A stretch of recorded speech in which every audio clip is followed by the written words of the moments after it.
and the Chthonian. What are they? Keonians. Keonians. Yeah. I was close. I was going to say Clothlonians. Yeah. Get it. The Clonians. The Lothlorians? Yeah, the Lothlorians. The Lothlorians. Thank you. That's them. Okay.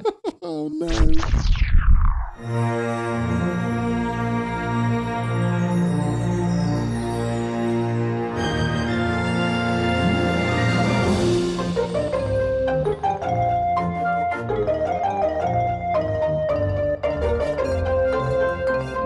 Captain's Pod, Stardate 2430-16.9. Welcome aboard the Starship Enterprise, and thank you for joining us on our continuing voyages through the final frontier. I'm your Captain Ian Whittington, and with me as always, she demands growth. It's Ambassador Deneé. It's me. How are you doing this week? Oh, are we answering the question honestly, or? Yeah, honest. No, I want an honest answer this week. I don't have anything to add, so it can be you this week. I have an idea for a new segment. I love that. And you're going to insert the music here. New segment. We're going to do a new Star Trek segment. Damn, I don't need to insert anything. You did it. What is wrong with me? I don't even need music for that one. Okay. I have decided to try to research Star Trek facts, Star Trek things that I didn't know before that kind of blow my mind. Okay. What's my part in this? I'm going to tell you it. Okay. You're going to know them already. Yeah, it's not going to be interesting for you. This is a segment about me. No, I love talking about stuff I already know. Okay. So the first interracial kiss on TV was Star Trek. Correct. That's so fucking cool. Yeah. Do you know what's not cool about it? Oh, no. Are you ruining my segment already? Yeah, I'm ruining it already. There's two things that aren't cool about it. Okay. Legend has it that it was meant to be between Spock and Uhura, Leonard Nimoy and Nichelle Nichols, but Shatner in his Shatner fashion said, no, it's got to be me. Okay. And he insisted that it was him, and it was him. Yeah. The other sad thing is that certain states in America refused to play that episode. Right. For the longest time. Well, okay. And then I'm not doing like 7 days of research here. Yeah. I'm finding blogs and things like that, and I'm just giving the quick version. But it's really cool. What I looked at was that like the affiliate or whatever, I think it was NBC, they tried to like block it, obviously, because, this is such a massive deal. Yeah. But I read that Shatner essentially like ruined every alternate take so that the kiss had to stay. Oh, interesting. So I wonder. You just cut the kiss though. You just cut it.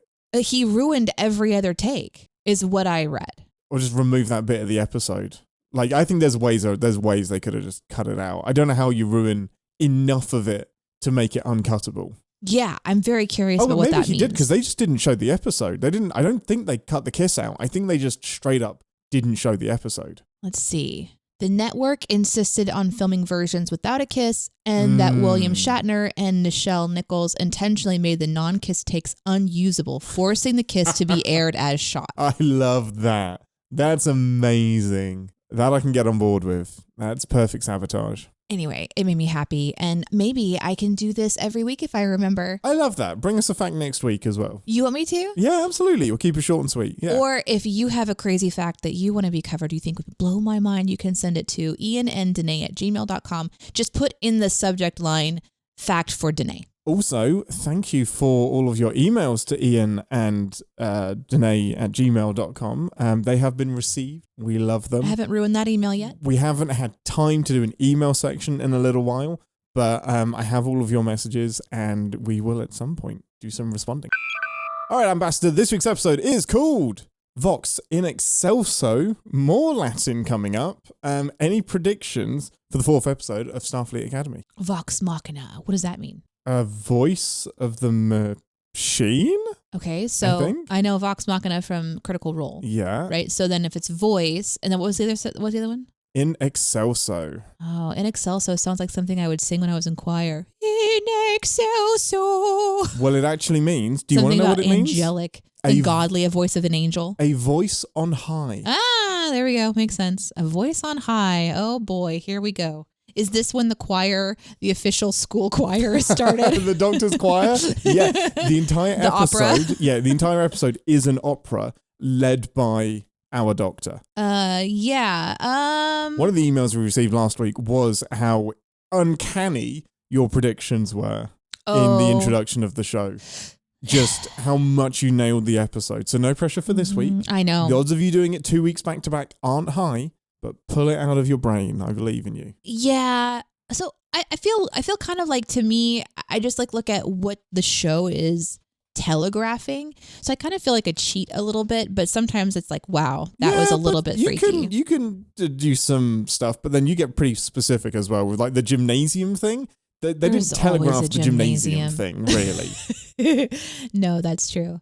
So the question is, are they going to stay with the format that we've been seeing so far and build upon the rivalry? And I think they're not going to be able to avoid that. So I wonder if we do like a little bit of a time jump, because right now, if they keep it, for example, like it's the next day in episode 4, then the entire dormitory of the war school, they wouldn't be able, and they'd have to just carry on that every single episode. Well, it did start by saying full semester. Like last week's episode opened by saying, I think it said full semester. Right. So I wonder if we do like a time jump to like winter semester. Maybe. It's a Christmas episode. I think it is a higher calling. Like a voice on high is a higher purpose, and like that internal voice, like, why am I here? So I think we're going to dig into maybe a couple of people's higher callings and get into the specifics, like the reasons of why they're at the academy. That's a really great point, because at this point they really need to do a little character development for us to know more. And we saw that last episode with Fish Boy. Yeah. Fish Boy? He looks like a fish when he shapeshifts. This is the first time you called him Fish Boy. Yeah, I know. I feel like that's your thing.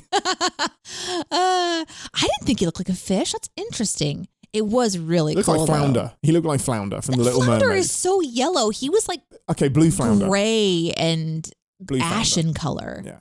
Anyway, we thought we had his backstory. We know Caleb's backstory. We don't know a lot about Genesis, and I would be curious to learn more about her. I think they've already hinted a bit at there being some potential second guessing of Genesis aligning herself more friendship or like relationally with Caleb, because she's kind of given the side eye as Caleb has shown interest in Princess Buttercup.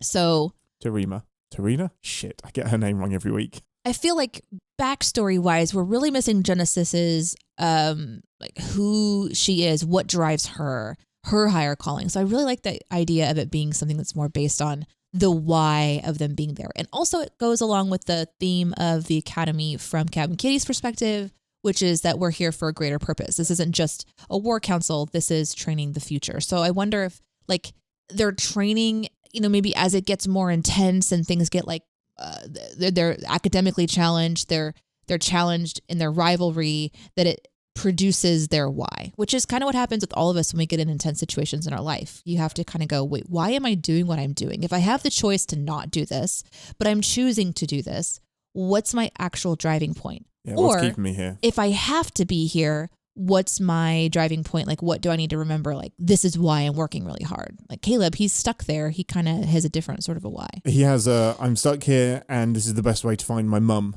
But yeah, I like the idea of diving into Genesis. I like the idea of each episode diving into a different character and being a character study. Like, that's what Star Trek used to do. I love that idea. So yeah, if we do that this week, I'll be very happy. I'd like to see the instructors instructing. I would like to see kind of more of that school vibe that we Sassy both Vulcan, seem please. to be enjoying. Yes. I would also be surprised if we don't have any mom development for Caleb, or any bad guy make some kind of a little reappearance. I'm hoping we have none of it. None of it until later on. I think there needs to be a ping on a monitor somewhere. Just something that reminds us that there is this looming thing. No, I want no overarching thing. They've set it up. No. They have set it up. Yeah, and it'll be in the finale. I don't think they're going to be able to resist. Mid-season break, whatever it is. Let's head over to the holodeck to watch the episode. We'll see you in 10 Forward for a full debrief. 2 to beam out.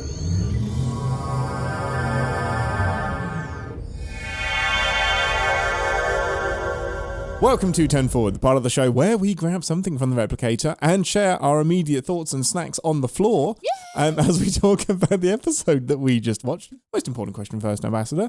What would you like from the replicator? I don't think I can have the warrior meal. I was going to, if you had said warrior meal, I would have immediately rebuked you. It just doesn't feel respectful. I'm not a Klingon. You're not a Klingon. You haven't fought any battles. That is some bullshit, especially after watching this episode that redefines what battles are. Thank you very much. I'm a fucking warrior. You are a warrior. I'm just not Klingon. Nope. So I'll have to have my version of warrior food, which is probably sushi. Battle sushi. I want the pepperoni pizza with extra pepperoni. No, you don't. I do. Replicated. I love how they said something like pepperoni wasn't real food anyway or something like that. It's not real pig anyway. It's not even a real pig. That's amazing. And then I think Jaden just is like, he kind of just bleh it back. He just like spat some of it out and like dribbled it into the pot. Okay, Ambassador, before we get into just a reminder, we're kind of doing more of a top 3 moments each situation for our debrief and then bouncing off of the conversation there. But before we get into that, Ambassador, give us a synopsis of the episode, if you dare. Ooh, oh my gosh. I will debate you if you present any facts that are not true. Today's episode does, in fact, go into some character backstory, so we were on the right trail there. Great prediction, Ian. Thank you very much. But I will say, I was thinking Genesis because she has had more screen time, and in the back of my mind, I was like, but I would rather know about Jaden. I was thinking that too. I would much rather it was about the Klingon. And I wish we had said it because I wish we had to. But it doesn't deny that my feeling when this episode starts, and it's very evident that we are going full into Jaden's backstory. I was like, let's go. No half measures. I love it. So our other prediction, super quick, was the Doctor leads an opera class. Okay, not opera. It wasn't but he did lead a thing. I'm going to claim it. There was no singing. And I did say a higher calling. This is Jaden's higher calling. Well, and also Starfleet, which is an interesting kind of, or the Federation, I suppose. Not just Starfleet, but the Federation. What is the Federation? Yeah, this episode is really about everyone trying to do things differently in a better way. And they did that through the framework of a debate amongst the students. And so we learn more about Jaden's backstory, how he came to the academy, what happened with his family before he left for the academy, and the revelation, his own personal revelation that maybe the pain that he experienced in being very different was actually accepted by his family. And in those revelations, he finds his strength to kind of be a speaker and to be a warrior of his own right. And that ends up helping Starfleet and the Federation to come up with a plan to speak to the Klingons in their own language, to hear them in their own way, and offer a solution for them to have a new planet to colonize. Yeah, I love that shift of, he realizes he's not just a Klingon. Klingon warrior is a thing. And it doesn't have to be like an English definition of warrior. It's Klingon warrior is the culture, and he can embrace that and still be him as well. Yeah, great synopsis, Ambassador. And as you can tell, I am super eager to talk about this episode. I am too. I do want to say that it seemed to be about just like the through line, maybe through this episode. The theme that I was kind of picking up on is like a consistent refusal for a family to define you, an institution to define you, a place to define you, and that like each character is really, not each character, but Jaden, Caleb, maybe Transformer Boy to a certain degree, the Klingons, the Federation, all sort of trying to shift out of what had previously defined them into like a new thing. So it's very much a rebirth in a way. Yeah, I think it's about so many things, but I think the key that I pulled from it was being okay with many things defining you and not rejecting any of them out of hand and letting them cohabitate in different percentages. Yeah. So a great example is at the very end when he says, Caleb, like, I thought that accepting you as a brother would mean rejecting forgetting my actual brother that died. And both things can live in harmony. And it doesn't even mean that he's more of a brother than his actual brother was. And we do have this, it's so interesting that it's couched in this debate thing as well, because it's this polarization debate, being on one side or the other. This is why like debating is a nice practice, but it's frustrating because it pits two sides against each other when the answer is invariably in the middle. So it's not about the debate, it's about the tactics that the reasoning that you use to get to the answers. It doesn't matter which side of the debate you're on. I love taking the opposite side because it helps me understand the opposite side of the argument. But yeah, the sides thing is such a misnomer because it's more than two. Like, everything is complex. Everything is multifaceted. Yeah, that's kind of what I meant about, like, it's all the breaking the molds before them, because even Jaden at the very end, he comes back. There is no debate, but he stepped up to the podium and he so he won the debate against no one, against the Federation, essentially, because he didn't go back to the podium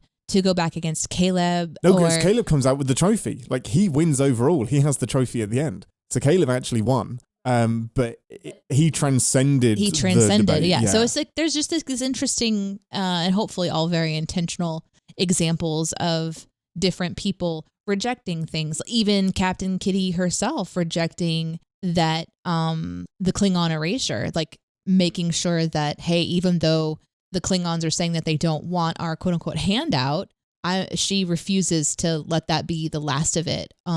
The Klingons are refusing extinction without honor. Like, they would rather go extinct than have honor. And there's just, I don't know, it's like a really interesting thing. But I also have to shout out though to the is it the ambassador guy who brings the planet to Captain Kitty? We can't forget that didn't come from Captain Kitty. That information was given to her. Admiral Vance. By Admiral. Admiral Vance. Yeah, so. Yes. Yeah, love. Always welcome to have him back. So yeah, I'm excited to jump in today. Oh man, I have so much to say about this. This is such a good Klingon episode. Just when you think over 50 years we would be done with Klingon episodes and like, we're done, we're finished. There's just something about this race that keeps on giving, and almost every time we revisit it, it's really satisfying. And I don't know exactly why, but it's just the Klingons. We keep doing really good Klingon episodes. So I can see why we keep going back to it, but it's kind of baffling in me. I should be tired of this, but I love it. This episode really gives you, if you're ever going to do a Star Trek deep dive into Klingon, this has to be a watch, because at this time, though far in the future compared to other material that we've seen, there is such a diversity in the kinds of Klingons, but one thing unites them, and that is this warrior lingo, this battle lingo, this fight, this instinct that is so valuable to them. And so in this episode, we see not only Jaden's family, we see Jaden being different, but then we also get to see the master, the Starfleet, the cadet master, Thok. That version. And we get to see Obel, who is essentially the new leader of all of the houses. And that is a very tender, flirtatious. That was such a smart move. You know, I love that they have this romantic history. God, that's one of my three, but we'll get to it. We'll get to it. So you liked the episode overall? I loved it. This is my favorite episode so far. It's so good. It's so brave. Just do it. It's so brave. It's not. It's what TNG was doing all the fucking time. It's only brave because we're not fucking doing it anymore. But you're right. That makes it brave. Like, it's so confident. The best word for this episode is confident and unapologetic. I loved it. So good. I hope more people see it. Like, I would only change one thing. Go on. Okay. No, go ahead. Your heart. My heart is shriveling that not enough people will see this show, because it genuinely, like, just this one episode, like, is for me, like, it's worth watching the entire show to get it. Fast forward 50 years. A new generation picks it up, is like, have you seen this? I hope And then we're the old fogies that are like, yeah, we saw it. Told you review bombing motherfuckers. Check out our podcast. Yeah. A pod what now? What are you, old? Yeah. What's a podcast? Yeah, exactly. The one thing that I would change is that it was supposed to be the most high-level meeting between Captain Kitty and Obel, and immediately the cadet master knew about it somehow. And that made me so mad. I was like, come on, you have to. I get it. I get number one. Riker would know. Riker would know. Chakotay would know. You know, Kira would know. Here's why you don't do it. Spock would know. Sure. But you're talking about it out loud around a group of people that fair. shouldn't fucking know. That's fair. The people in the back seat shouldn't have known that meeting happened. Overall, that's fair. Really enjoyed it. Only a couple things I would change, and that was definitely one of them. Just a little continuity thing, like, oh, come on, that's supposed to be secret. Jomo in our Discord summed up my thoughts better than I could sum them up, so I just wanted to share their message. I love this episode. Masturbation jokes, doctor swearing, debates, although not proper form, but debates nonetheless. Motherfucking Klingon culture, and the battle with beams and bolts and old and new Klingon vessels, and the stupid Deep Space Nine freighter that Cassidy used, and this is the Fleet Admiral Hayes of episodes so far. It's so good. Yeah, I had all of those thoughts all at once. The confusing structure of the debates wasn't enough to put me off. So Ambassador, let's start off with what is one of your top 3 big moments of the episode. In no particular order, obviously this is about Jaden, so let's just jump into it. Jaden has an identity shift in this episode, and we get to see how he feels very different, but also accepted from his family. One of the things I love about the storytelling aspect of, as I always say, the more modern storytelling is so refreshing because there's a dynamic element to it. There's not a fear for having the complexity of having some people accepting you and some people not accepting you. In the past, it would have been Jaden and every single person would have been rejecting him and his whole family. He would have been laughed at, But he had his brother there. And then, of course, the reveal that his dad also accepted him too. But he had his brother to almost be that like confidant. So he was aware of how different he was. He was accepted and allowed to be himself and given encouragement to go to Starfleet and join this new academy. So we got to see how he got there. And before we get into Jaden, I guess I have a question. Did you know that the Klingons were not part of the Federation after the burn? No idea. So this is news. This is news to me. I was so shocked. I'm always curious, like, where are the Romulans? Where are the Klingons? Like, we've seen some Klingons, like, I don't actually think we've seen any Klingons around. I can't remember in Discovery. Well, apparently they're fucking going extinct. There's not many left. So, but this is, there is always a possibility I've forgotten an episode of Discovery. Yeah, but of course. For my point of view, like, this was new information that I wish Star Trek would stop changing the names of things. Oh no. It's kind of, so many people have said it as Kronos. It's It's always been spelled Q-O''NOS, but kind of pronounced Kronos with an R in there somewhere. But yeah, the fact that Kronos has been destroyed was new information to me. I knew that they had big dilithium mines on there, so I think that was a key part of it. They were either stockpiling a lot of dilithium or mining a lot of it, and then that detonated the entire planet. But that was new information to me. That's wild, because I was shook. Yeah, there's 8 houses left, 8 families. Crazy. And to think they're willing to go, and it makes sense. They're willing to go extinct, And so my curiosity about Jaden as a character and him being a pacifist or a healer, and that his battle is his words. I'm like, that's cool. I like that. Can't wait to find out more.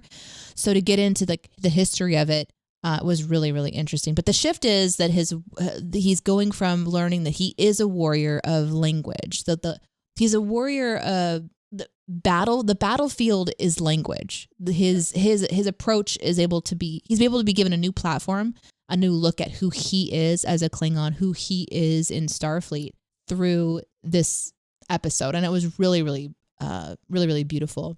I thought they did a good job of kind of depicting the trauma response that he has when I love the anxiety attack.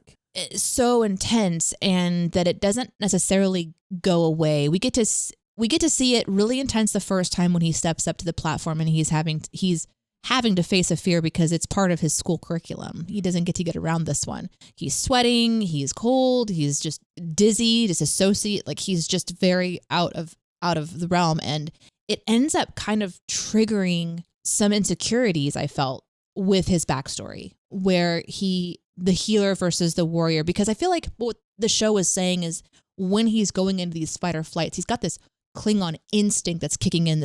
He's grunting. He's he almost wants to become manic in a way and feral. I almost felt like at any moment he was going to burst. I was expecting a bit of a Klingon rage blast to come out of him. When he goes toe to toe with Caleb, I was like, I think he's going to kill him. What? He's going to break his leg. There was this, so it kind of just reignites this feeling of him being unsure of who he is. And we see the healer versus the warrior, the tools versus the weapons throughout the whole episode, this survival versus honor.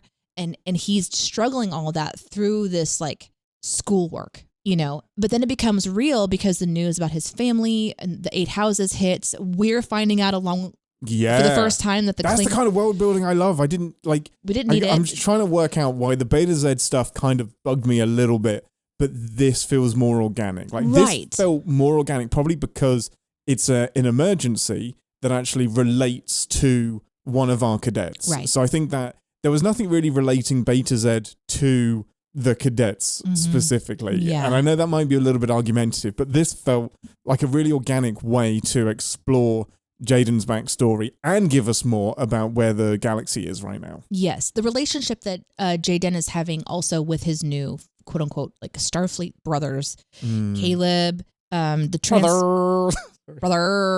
brothers, brothers, yes. Thank you, Emmett Otter's Jug Band Christmas, for ruining that word forever. Brother forever. And we thankfully are not seeing, and it's not because I don't love the character, I love the character so much, we don't see Princess Buttercup in this episode. We don't. Who would have completely shifted out because she would have been feeling her feelings and kind of like trying to maybe dictate where this is going, when this needed to be Jaden finding himself. Caleb butting up against needing to kind of be right and be the guy that can do really well in debates and doesn't give a shit and is pushing his friend and super confident. Yeah. So the relationship is kind of shifting around and essentially Jaden figures out that language isn't how he wins the debate.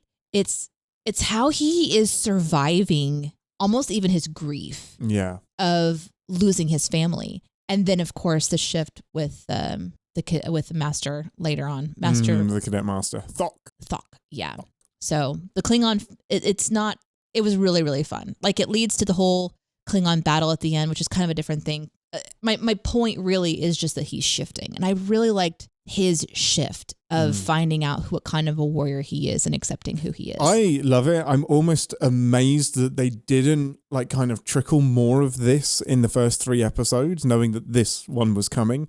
Like, I know they've trickled a little bit about him being a pacifist and being shy and whatnot and not super confident. But this is a full episode, all Jaden, with very little build-up from previous episodes. And I think it makes it work as a standalone episode a lot better. Me too. And I also think going forward, I would like to see his character grow into someone that's more confident to stand up to Caleb, to stand up to his fellow cadets, and to be more confident in who he is. It is a little unnerving to have an uncomfortable character. Happy is uncomfortable in a way because she's fumbling her way through this existence, but it makes sense for her because she's a photonic. Well, I hope that Jaden is different after this episode. Me too. I hope that we can't confuse an episode from here onwards as being before episode 4. I wanted to be like, oh, that's obviously after episode 4 because Jaden is like this now. Yeah, he needs to be wearing that necklace every single day. Yes.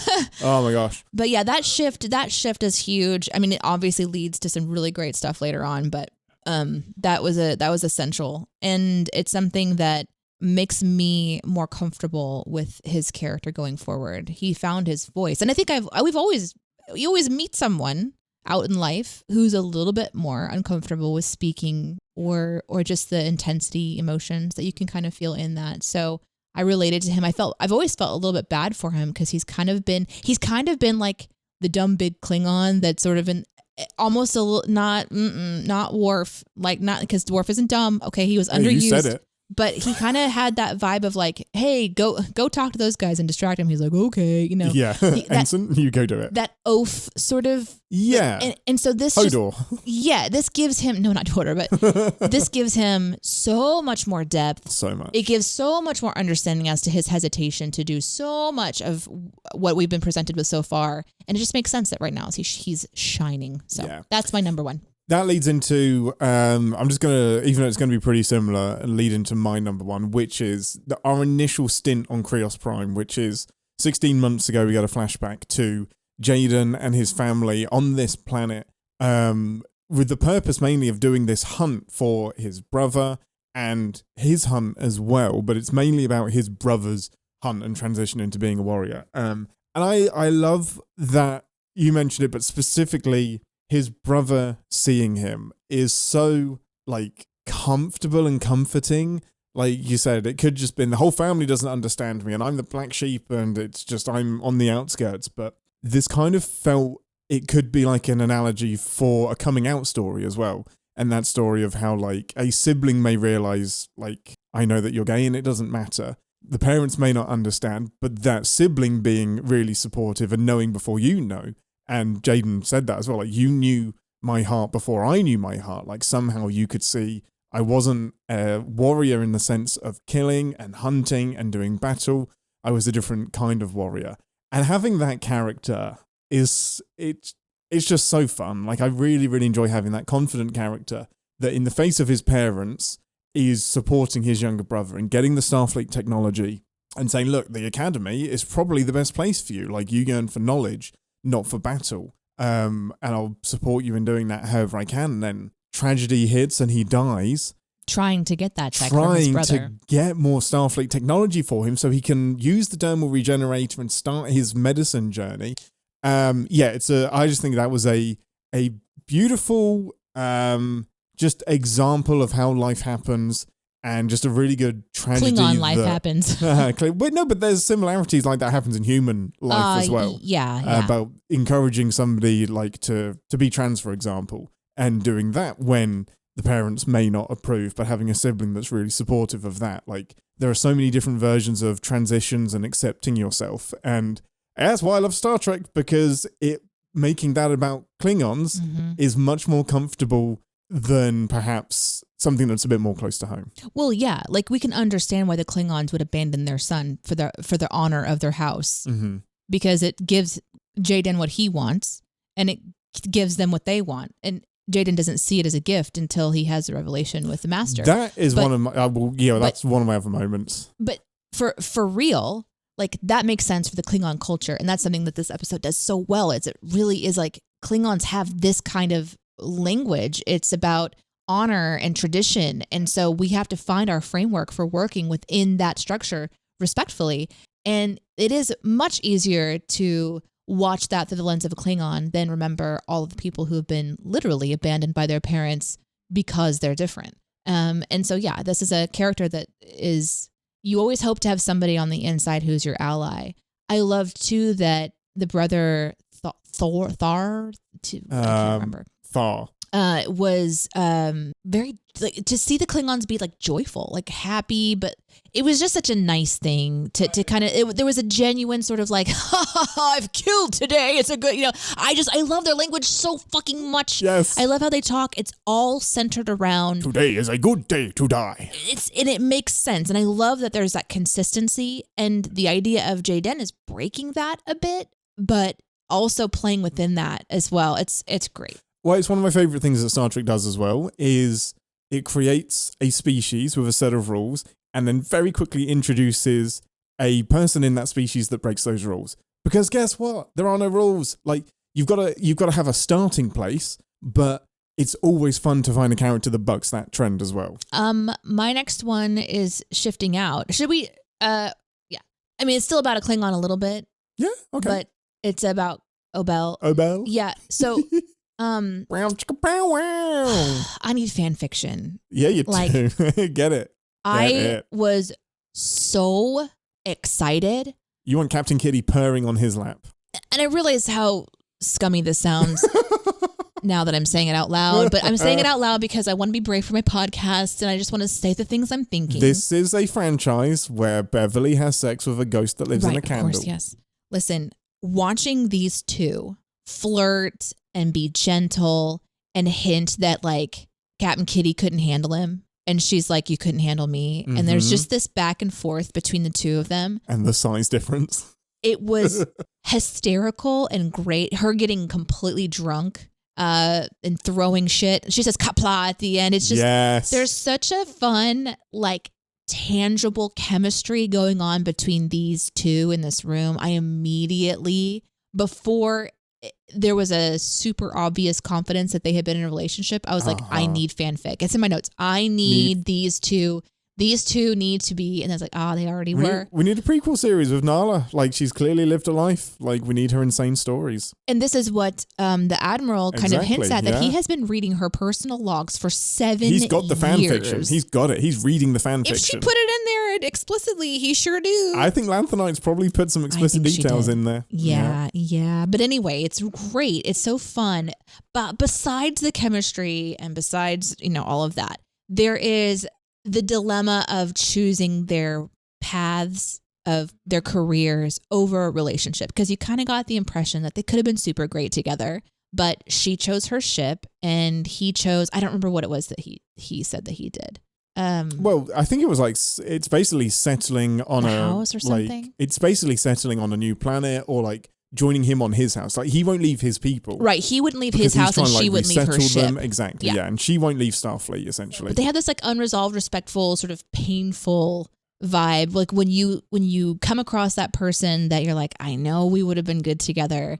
We were good together. We still could be good together. But we know that at the end of the day, we're both going to walk away because we have other things to do. And unless one of them is willing to sacrifice. And when he says to her, still a century later and you're still surprised when you don't get what you want, you know, just there's parts of them that are always like the same. And he's like, I am Klingon. The fight is where I live. Yeah, it's like you always like to fight. It's like, I'm Klingon. Right then. I live in the fight. Right then, in that moment is when I was like, they need to have a fight then. They need to have a fight to resolve this. I saw that. So yeah, it's... And when they telegraph that, but the Obel, whoever's playing this, he's just so fun to watch. He's got all this. David Keeley, he's incredible. Like, where else have we seen this person? I haven't seen him in anything. I did do a quick Google of him. Okay. He's in Total Recall, but the TV series version, Manchurian Candidate, the 2004 version, Warehouse 13. Wow. Yeah, I mean, what a pull. He's been around. What a pull then. Like, this is someone who, I don't know, I could watch this character all day long. All day long. He is so charismatic. The supporting cast in this was incredible. With Transformer Boy. No, the ones that only appear in his this family. His parents, they're both great. The actor that plays his mother is West African, so she had that thick accent. And I was like, it just added to being in a different culture and making the Klingons, giving the Klingons a bit more depth. Because a lot of the time, Klingons were white actors in dark makeup. Yeah. And that's what I meant about watching this episode, for the diversity in the Klingons represented. Both their attitude and their look, their demeanor, all different, but they all have that similar through line of needing to be honored in their traditions and how they speak, and learning that instead of trying to adapt to Starfleet, which of course, or at the Federation, which of course is a huge theme of this episode. Well, this moves into very nicely my second big moment, which I'm going to couch in the debate, but it is again a theme that I love exploring, which is this help savior versus colonialism, but also being an ally versus shutting up and listening as well. Like, being a good ally can just be listening. And Caleb is listening, but he's also being very forceful. And it can so easily bounce into patronizing, as if you have all of the answers. Like, this is what you need to do. This is the problem with your culture, and this is how you need to fix it, and this is what you need to do.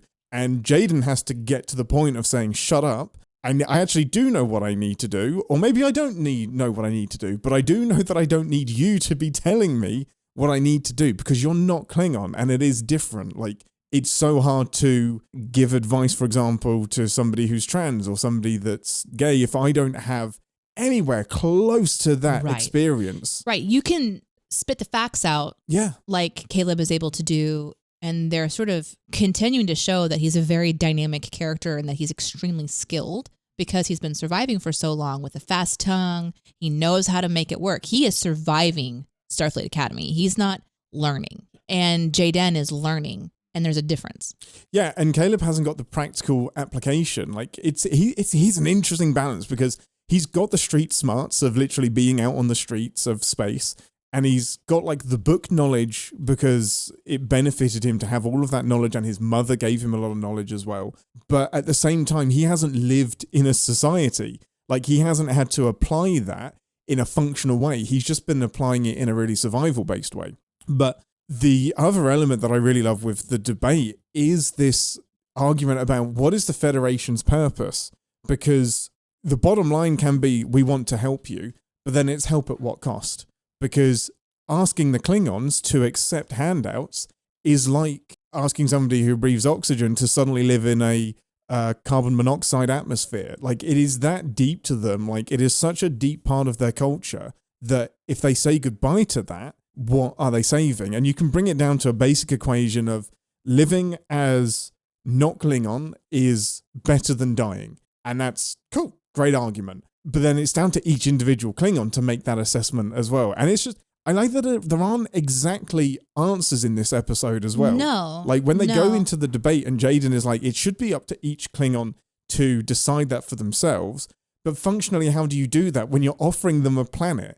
And then what, just each person individually gets to say yes or no? No, that's not going to work because you can't have 12 people on the planet. You'll just have 12 people, 12 Klingons that live on the planet and die because there isn't enough of a gene pool to continue.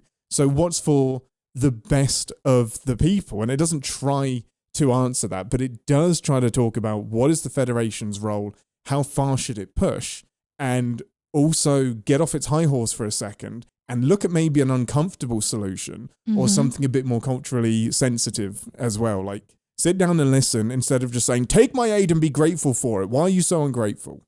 I can't imagine writing this episode with so much knowledge about how maybe the show has addressed these kinds of things in the past, because we have watched... I want to talk about that. We have watched where the Federation assumes it knows best and it forcefully, relocates people. And that's brought up in this debate. And it's such an interesting way to do that. The idea that the Klingons are in this situation and we want them to do better, but it needs to be their choice. But when do someone step in and make that choice?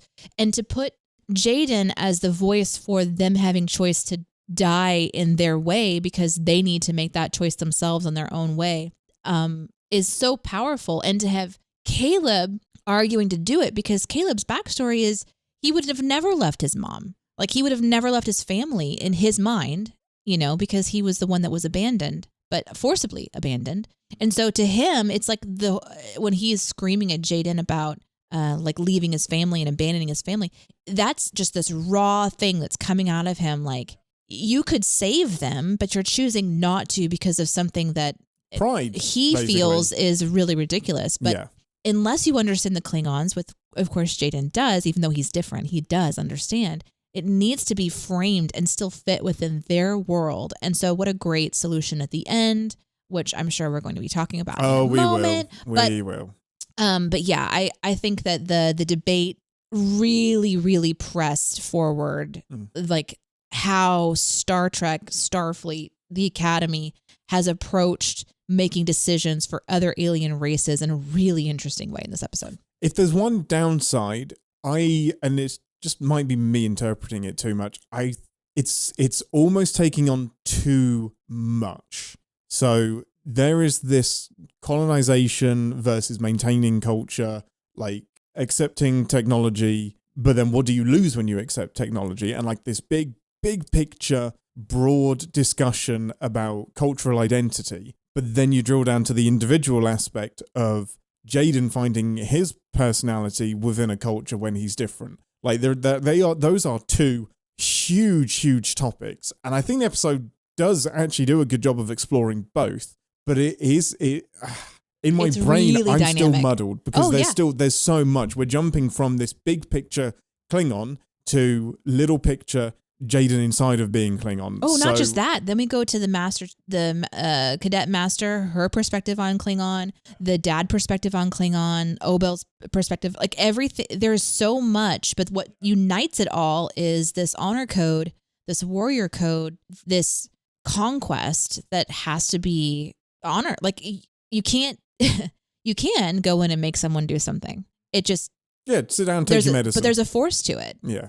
But it's patronizing as well because we do that with kids, but we do that with kids because they aren't big enough yet to make their own decisions. Well, they have to have us to survive. Yeah, they don't have their brains developed yet. They need that help, but it's patronizing to do that to the Klingons because it's just because you've got more resources and you've got you think you know more better to offer and you think you know better. You mentioned that we've seen Star Trek address this before. We've seen Star Trek address it before with the Klingons as well. Oh. So in The Undiscovered Country, the 6th and final original series movie, a moon near the Klingon homeworld explodes. And basically that moon is where so much of their resources come from. And they're basically facing an extinction unless they join the Federation. So they're the Federation are there like saying, we're here, like we'll make a peace treaty and we'll incorporate you into the Federation and stuff. And their argument is the Federation is just a humans only club and we're going to be erased. So we either die in 30 years because we've run out of resources, or we die a slower death over the next century because you're not going to let us be Klingons. The Undiscovered Country doesn't really dive much deeper than that because it's a movie and it wants to have an adventure. But it is fun just to like see this happen again with the Klingons and how it's interacting with their pride and their need to fight. And I love that they're the species that keep it. They're so good. I think it's your turn for your third big point. This one won't take very long. I just want to hit on it really quick, but Transformer Boy, aka Raimi, once again showing unexpected heart from a bully. I love it. This is a through thing. This has happened multiple episodes where we're kind of surprised by him turning away from his dickish behavior and being able to represent a soft heart and an incredible deep sense of awareness of what someone else needs and meeting that need, which is it still works for me in this one. Jaden's obviously really having a hard time. Caleb's not helping him. Genesis isn't really, being used as that mothering, which is awesome. I love not having a female go in and be that person. It's another brother showing up that has a similar vibe to maybe Jaden's own brother. And what's so powerful about this scene. So after Jaden and Caleb kind of come to odds about the upcoming debate, Caleb is stewing and Raimi kind of clocks that Jaden's done something that has really unnerved him. And so he kind of goes to find out more information. Essentially, he's like, hey, so you really upset a guy there. And his approach to kind of leading Jaden out of his funk that he's in, or like trying to make a connection, is to first offer to be punched, which was kind of funny. Love that. Do you? No, I do. Like, just punch me in the jaw. And I love that he's like, Caleb wants to punch Caleb in the jaw, which is a character trait. And then it pivots to him offering a chant of his own people to kind of help, because you get the impression that they're very a dominant group of aliens as well. That there's a warrior commonality between the Klingon and the Chthonian. What are they? Keonians. I was close. I was going to say Clothlonians. Yeah. The Clonians? The Lothlorians? Yeah, the Lothlorians. The Lothlorians. Thank you. That's them. Okay. Yeah. Oh, no. So in this unexpected kind of heart moment, they are super close together in proximity, and Raimi just kind of stands him up, puts his feet aside. We get to have a shot of those crazy shoes that they're wearing, which I kind of want, not going to lie. And then it gives him this chant to sort of calm the breathing. He puts the fists together, and once again, subverting expectation. It starts to kind of like be something that Jaden's getting into. And then Raimi like encourages him to begin his speech. And so then I kind of thought, oh, this is when he has a breaking point. He's going to be able to do his speech. But instead, Jaden sort of realizes that he's in a very vulnerable position and gently pushes away Raimi, and then Raimi just kind of pats him on the shoulder and leaves. So it was a win in that they had a moment shared. It wasn't a win in that Raimi brought him immediately the solution. Fix the problem. Yes, and I really appreciate the advanced storytelling there, because the resolution comes later through Jaden's own work with the master. Yeah, and the cadet master. He finds it himself as well, which is really important. And that's the second. So he's kind of it's like that Christmas story. Like Jaden is being visited by 3 ghosts. Christmas Carol. There's there's Caleb, the ghost of Christmas past, and then there's Raimi, the ghost of Christmas present, and then there's the cadet master, the ghost of the Christmas future. No, because she is the handoff to his future of understanding an even deeper level of how Klingons can show love. Yep. So there's 3 people that actually help to, well, I mean, if you include the doctor, there's more, but that really foster his breakthrough as a warrior in this particular moment.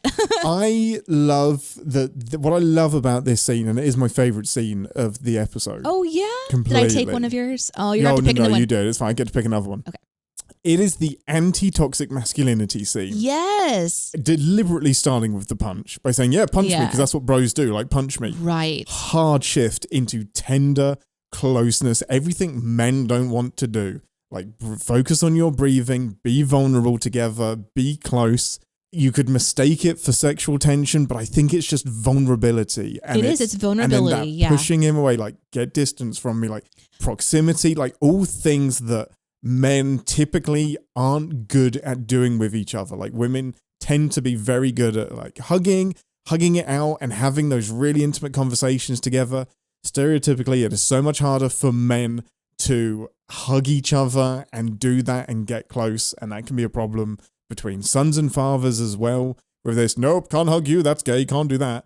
And this is just immediately the opposite of that. And it's Kayla so and Raimi relieving, is so confident to just do that with him. It was such a powerful scene because when Jaden starts to recite, it's not like Raimi takes a step back. I was like, okay, good, you got it. He stays really close. He gets closer. Arm on arm. And he's like, yep. Hand and he's on kind diaphragm. of like encouraging him, like, yep, you're doing great. I would have kissed him. If that is not what I was going to say. Sorry. No, but it's the kind of, if I put myself into Jaden's shoes and I was feeling that vulnerable, that scared, that much raw emotion, him knowing he's got to face this debate that's about Klingons and just the intensity of it all, to have somebody there with you in your most vulnerable space that is a safe person. Yeah. I've been in situations like that. And I know this is kind of like a huge leap to make for some people, but go with me. Childbirth.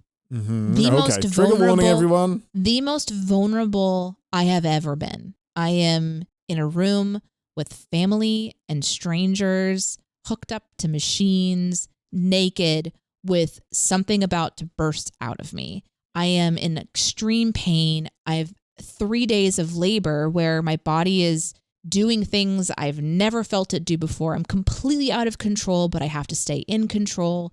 It's a fight or flight that you can't leave. You are on the ride. You can't just decide, you know what, I think I'm going to leave right now. You are in it. And it's scary because it's life or death. Okay, that's the most vulnerable I've ever been. Being able to turn to someone and lock eyes with them and ground into somebody in your most intense moment and be able to like lockstep out of it because you trust that they've got a plan, and whether it's breathing or it's a mantra or it's the history with that person, it's so powerful. Okay, I had that with a couple people in the room. I was very, very lucky to be able to just like genuinely ground into some folks. One was my professional doctor. I'd had very little interaction with him because fuck the American healthcare system. Right. But when he quieted the room and told everyone, shut up, it's just me and her, I was like, fuck yeah, let's go. And I locked in. And even though I don't know this man and he's all up in my naked space, I was like, this guy is going to get me out of here. Do you know what I mean? So I don't know. When I think about how Jaden's feeling, I know it seems like it's a bit of a stretch. No, I get it. No birthing pun intended there. Oh, I didn't, but I imagine he is really out of his element.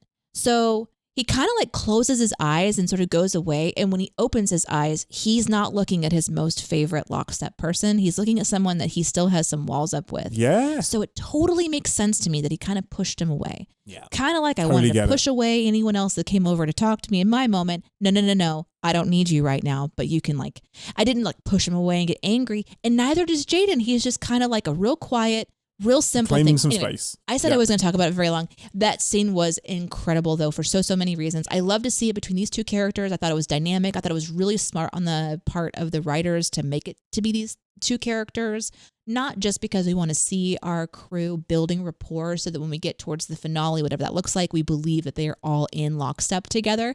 This is the kind of scene that builds that belief for me, but because it's just a nice continual subversion of expectations. Yeah, I love it. And it's into character building as well. Like, bless Discovery, Starfleet Academy has done more for its interpersonal character relationships than I think Starfleet did in than I think Discovery did in 3, 4, 5 years. They've just really nailed in on doing character stories so far, and I love it so much. There was an element too of like the relationship with Caleb and Jaden at the end when they're kind of apologizing to each other. I had this thought that I just want to share because it's kind of a similar like how they're building their characters to be more vulnerable and more dynamic. They remind me of kids. watching Iris try to navigate the relationships that she's having at school, where it's such an intensity. I love you. I hate you. You're my friend. You're not my friend. Hey, sorry Best friend about for that. life, absolute enemy. Yeah, there's just such a, they're just saying the thing. They're just saying it. And there's a certain element of that in these kids in Starfleet Academy where they're just fumbling through relationships. And I'm glad that the writers are not writing them as fully grown adults that know their shit. Agree. We feel that when we go to the bridge. Fully grown adults that know their shit. They're locked in. They're doing their jobs. They're not really animated. They're not looking at camera. They're not needed in that role. They are the adults.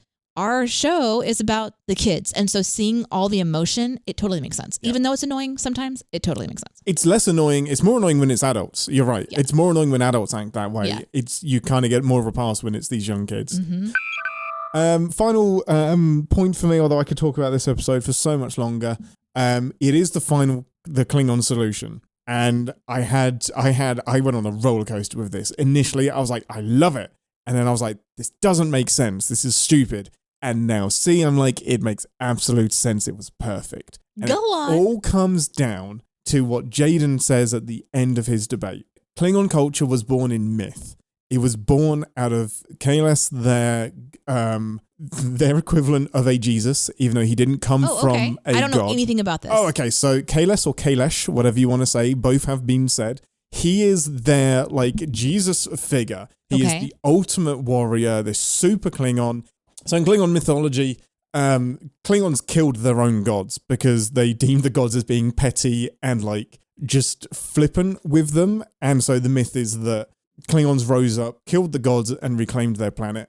And Khaless was this figure that basically defined Klingon culture, and he wasn't involved in that god killing, but he did liberate the Klingons and became a figurehead of kind of Klingon mythology. So a lot of the stories and teachings that are handed down are in the voice of Khaless. Can we, when we end the show today, can we just talk about what I'll do a little quick searching onto this, and I can tell you the things I find. You can tell me if they're true or not.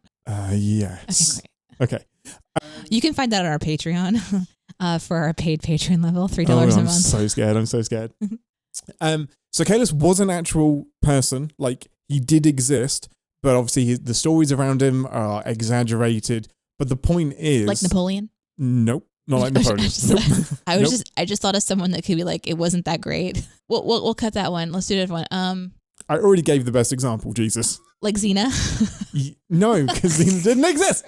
The point that I'm making is that Klingon culture like you said, was born in myth, born in legends. And then that leads into, we've got to find this Klingon solution. And the only way we're going to accept this planet is by conquering it and capturing it. So we get this incredible scene where all of the Starfleet ships appear. And of course, I love that. Klingon ships appear. I love that. They have a little battle.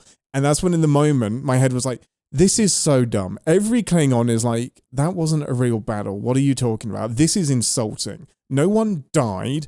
There was no glory here. There was no honor. You're just making us feel better, and now we get to have the planet. We didn't fight for this. You're making this shit up. And then I came around, I was like, it doesn't matter, because the story is what matters. The story of that battle is what will be remembered, and that's what will be passed down. And 500 years from now, it will be the most brutal battle that you ever saw. Millions of people died. It redefined the entire galaxy. And at the end of it, the Klingons came out on top with a new home planet that they fought for and that they claimed through glory. So I would say to anybody that is like, man, that's so dumb. What a stupid ending. How convenient. I think it's really deliberate. And I think there's the reason that they bring up Khaless and they bring up the Klingon legends and the fact that so many cultures on Earth are built on stories told hundreds of years ago, thousands of years ago. And it's not to discount any of them. They're still stories. They're still valuable, even if they're real, even if they're exaggerated. But that's the point, that this battle had to happen. Everyone at the table knows, but it's ceremonial. It's a ceremonial way of accepting the planet. Yeah, it was very ceremonial. Much like stories like this, I wouldn't take it too literally. I definitely agree. And I did have the thought, I wonder if they're as excited as they should be, because it's obvious that Starfleet is losing. And part of it is that the way that it's shot is kind of like this juxtaposition of having fun. It's like a Civil War reenactment. Playing battle. Yeah. But then also, no, this is still serious. Like, they could still go badly. There's still a chance that one phaser fire strafes just a little bit and we do actually kill someone. The stakes were still there. So Captain Kitty says, make it look real. And so there is a chance that every single person involved knew that there's no way that they missed. There's no way that it didn't happen. And I have to go back and look, but it was so fun to watch. I was totally obsessed with, they were getting hit. Oh, the Athena saucer section. Over and over again. Pummeled. And it looked fucking badass. Yeah, the sound it made when it hit the shields was amazing. And how it rippled off of the shield like a smoke bomb almost, sort of like just drifting back out into diffusing space. The torpedo. It diffused it. Oh, it was so great. And the top of the Athena is really cool too. It has all these like little circles and stuff. It just makes it, I don't know, makes it look really like like it's deflecting, like it has this super ability. Smart not taking the whole academy into battle as well. Just take the Athena, just take the battle bridge. Yeah, just take the battle bridge. I mean, hello. That's all we want to see this whole time. But it looked so great. And it was so serious. It wasn't like they're like, we got him. There was a levity to it, I thought. Yes. And there was a respect to it. And no one was, I mean, Captain Kitty's kind of grinning, but everybody else is looking a little nervous because I think that it was represented that the stakes were still there. And I loved that Abel was immediately knowing what was going on, but he played into it too. He's like, we're seizing this planet as the spoils of war. Cut out. No conversations to be had. They probably will not. They don't have to talk. It's just they're going to go do what they're going to do now.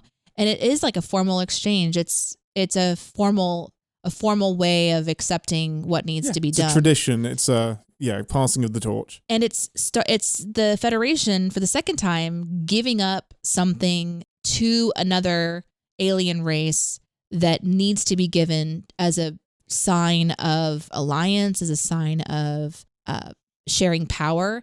They put the Federation on Beta Z, and now they've given this planet, or they lost a battle for a planet. So it's an interesting kind of resolution that I think is really cool. It really worked for me. I love that as a resolution. It didn't feel contrived once I really got my brain deep into it. Yeah, I really, really enjoyed that. I liked it too. Anything else, Ambassador? Oh, I mean, we could talk about this episode for a long time. I loved the chat between Jaden and the cadet master. I love just that levity there, that her sober way of almost apologizing for not having come to him sooner as an elder, not as a teacher. And then her perspective that Jaden could have never had about the father missing his shot for the warrior bird, because it actually did honor his choice, but the only thing left to do was to leave him to his fate because there was no place for him. And the only way that he would have left is if they abandoned him. And so what a sucky way to find out that your family loves you, but it makes sense for the Klingons. It makes so much sense. And that's the really thing that tips Jaden over the edge is he helped me in the most Klingon way possible. And he just didn't see it. And he just didn't see it. And he couldn't see it because he was too young. His father takes the hit because he can't do it any other way. Like, I can only let you be you if I leave and be me. Like, this just isn't going to work, but it's as close to a blessing as you're going to get. Which is crazy, but it's a Klingon, and we've talked about that enough, and so I don't want to hit it over the head, but learning that from the master was... perfect person for it to come from. Was great. And it also gave us a little bit more specific history into how she came to be, and yes, some Star Trek fans are super upset about that, but I think it's great. Oh, I love it. I really do.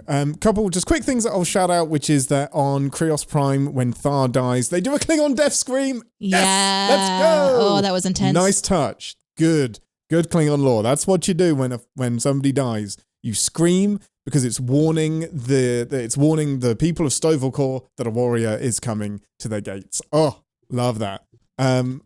I do just want to mention I love the Doctor in this episode. Oh, we didn't talk about the Doctor enough. This is the best I've ever seen Robert Picardo be the Doctor, I think. And maybe it's just because I miss him. Obviously, he's been better in Voyager, but he's so confident in this. And I can feel his age as well, in that he's an older hologram. I just think he was the perfect vessel for the debate as well. Just love him. What a great point that by debate he exists. Yes, it is. Like, he had to fight for himself on Voyager, not just to be a person, but to then be an author as well. And to survive beyond the programming. Yeah, and just evolve and like just to be recognized as a person that has rights as well. So he knows better than most. Michael Dorn assisted Jaden, the actor that plays Jaden. Oh, really? Tell me more. Karam Diane. Yeah, so Michael Dorn came to the set, gave him some advice, and helped him with portraying a Klingon. Oh my That's God. the mentor that you want. And there's a nice shit. picture of them together. Oh, that's so fucking with Michael cool. Dorn's big grin. Yeah, like what an honor to be. If there's a man that's going to teach you, that's the one. Yeah, that's incredible. Stop. I don't want to cry. And that just shows the love that Star Trek actors have for Star Trek as well. Like, they just keep coming back. They just keep carrying the torch on. Like, this is generations of... So we're in the third generation of Star Trek now. It's flipping incredible. We still have a chance. We can still be part of it. We could still do it. We kind of are. We are in our own little way. In our own little way. And of course, we have the big Judge Satie quote, which is most famously delivered by Captain Picard in the Drumhead, which is the quote that the Doctor gives at the very beginning. And yes, it isn't word for word correct. It's okay, people. Calm down. It's still an epic quote, and it works really, really well. And I was like, Picard said it. Like, okay, nope, sorry, Picard didn't say it. Picard quoted it. Judge Satie said it, and Picard quoted it at the judge's daughter when she was being naughty. Oh, I see. In your face. All right, Ambassador, give me some pips. Oh, 5. Oh, let's go. Is that how many I get? Oh, 4. Four. Yeah, 4 pips from me. We have a space battle. Episode. We have great character development. We've got Klingon backstory, which is my fucking jam. And so, yeah, I love this. Love it. This would immediately be in a Klingon arc series that we do. I think it absolutely nailed it. Do you think we're ever going to find out if some of the houses that survived is one of like Worf's house? It would be phenomenally unlikely. Oh, that's so sad. Maybe they can't help themselves. I swear, if the House of Duros has survived, I will be fucking livid. What? You'll find out. Oh, okay. Yeah, grr. Well, everybody, we hope you enjoyed that episode. We hope you enjoyed this episode of Captain's Pod as well. We will be back next week. Ambassador, are you ready for some more Latin? Oh, it's a theme. I've come to accept it. We'll be back with episode 5. Series Acclimation Middle. I haven't a fucking clue what that means, but we'll find out next week. In the meantime, if you'd like to get in touch with us, I know many of you have, and we will be getting to some emails. Please message us, Ian and Deneé @gmail.com. It's the only one that works. It's the only one that works right now. Join our Discord. We have some new emojis that you can use on Discord. Aww. You can use Starfleet Deltas, and you can use Derpa Prize emojis to react to things. Thank you, Steve Not Reeves, for the original drawings, and thank you, Sci-Fi Brony, for emojifying them for your personal usage. It is one of my favorite places to visit all day. I love it. I can't always message all day, but I love reading the messages, and the debates in there are incredible. You guys talk about the nerdiest shit, and you love each other so much, and it's amazing. Also, you can get ad-free access to this episode in your own personal podcast feed if you head over to the Ian and Deneé Patreon for some extra perks and such. But until next week, I'm Captain Ian, and it's A-P-K-P-U-P-Cha from me. And it's if you're looking for us, we're looking for you. Live long and Podsper.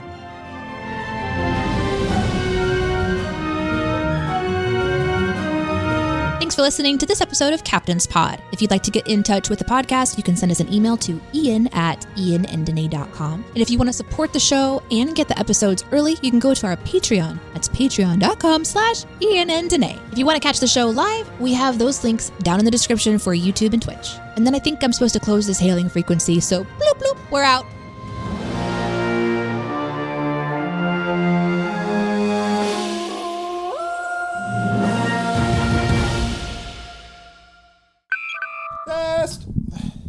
Test.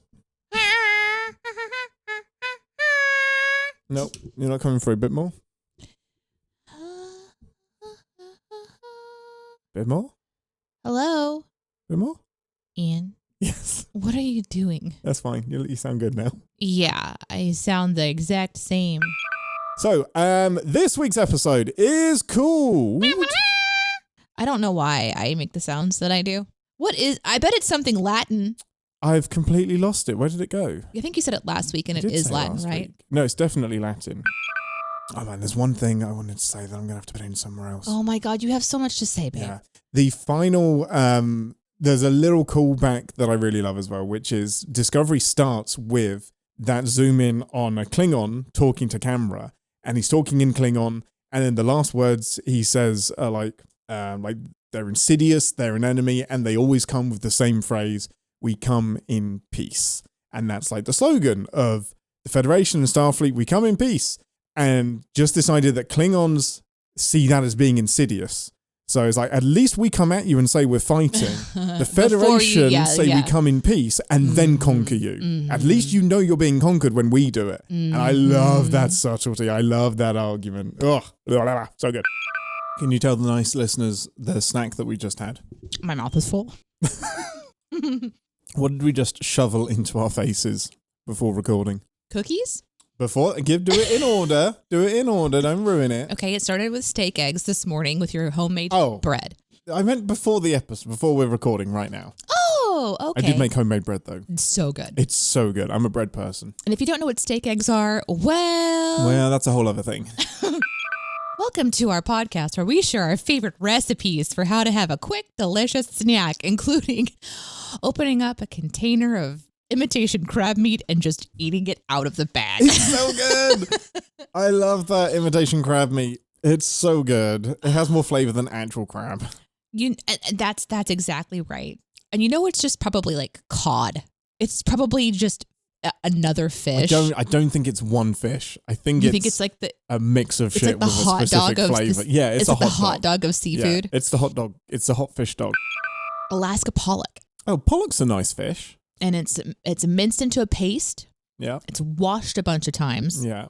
And then it's mixed with starch, either like a wheat, a corn, or a potato. And then egg whites or like a soy protein. Yeah. Sugar, of course. Yeah. Salt. And then the flavoring to mimic the crab. And then the food coloring to give it the red look. What's the flavoring? Make it taste like crab. Okay, so it could be fish extract, shellfish extract, fermented compounds that smell like crab, amino acids, sugars, yeast, shellfish broth powder, and then salt and aroma compounds. Basically, if our brain is like, this has a texture of crab and it smells like this, it smells like the ocean, it's a little bit sweet, it has a little umami in it. Doesn't do any of that though. Then you think it's real crab. It doesn't have the texture of crab. It doesn't smell like crab. It tastes like an imitation crab stick. Yeah. Like it has its own taste. So today I'm taking advantage of not doing a live show anymore by coming down to the studio with a clay mask on and under eye patches. It looks like the under eye patches look like the solar thingies on the Mars lander. No, Mars lander, I wish. The moon lander. Okay. You know, like the gold foil stuff? That's what they look like underneath your eyeballs. Yeah. Do they have to be gold? No, they come in all different colors. You just picked one that matches your skin tone. Did I? Am I gold? Is that my color? Am I in my fall phase? You are. You're in your gaudy gold phase. Like I've started to have the algorithm send me women in their late 50s, early 60s styling guides. That's interesting. So I'll mess with the algorithm regularly. Like I'll look stuff up just to see what the algorithm does with me. It thinks it knows my age, that I'm a mom. Deliberately trying to fuck with it. I've thought about this. What's the benefit to fucking with the algorithm? Because all you're doing is getting it to send you shit that isn't relevant. Well, like the algorithm knowing us is a good thing. I disagree. We don't have to buy the things that it puts in front of us, but at least it's putting relevant shit in front of us. One of the things, this is just me, but one of the things I love about looking at retirement, 5 things you should do with retirement before I turn 65, which is relevant to us because you haven't turned 65 yet. Is that suddenly the algorithm sends you these things like, here's what I regretted not doing in my 40s, because I am in the age range where I can still course correct before I get down the line. I would say that's relevant to us, because that's what I'm saying is when I fuck with the algorithm, I end up learning about what's going to happen in 20 years. I don't think you're fucking with the algorithm. Oh, I totally am. I think it wants you to think you are, but you're actually doing what it wants you to do. Have you ever like purposefully put in a search that's like... I haven't, but I've liked a video that I don't like to see if it will send me, because for the explicit purpose of not being in an echo chamber. Right, exactly. So it won't be anything like inflammatory or something like, wow, he liked that, and it's suddenly on like a job application in 2050 or something like that. Right. But it'll be something to diversify my newsfeed. Yeah. So it's not just the same stuff being fed back to me. Yeah. Which I recommend everybody doing to a certain degree. We all get stuck in our own echo tunnels. This is like a huge problem with algorithms is that I get so many 3D printing shorts, and I'm like, I don't need it to be every second. I don't need it to be every 5th video. Give me like 1 in 10. But like it's like once it finds something I watches, it just keeps sending me that. Well, that's why you have to actively shift its search features. You have to choose to go click something else. Or turn search history. Have you ever like turned your search history off? Yes. Deleted it all and started again? So it has no idea what to do with you. I completely deleted Facebook like 6 or plus years ago. And then I had to open up another account because of my daughter going to events there, and they only have their information on Facebook. Also, if you're a business, don't only be on Facebook. So annoying. But I realized when I got back into it, it doesn't know me at all. So all the things it's sending me, the suggested pages and events, it has no idea who I am. And it was really fun. It was like a nice little refresher. Anyway, how did we talk about this? You know, face masks. Oh, of course.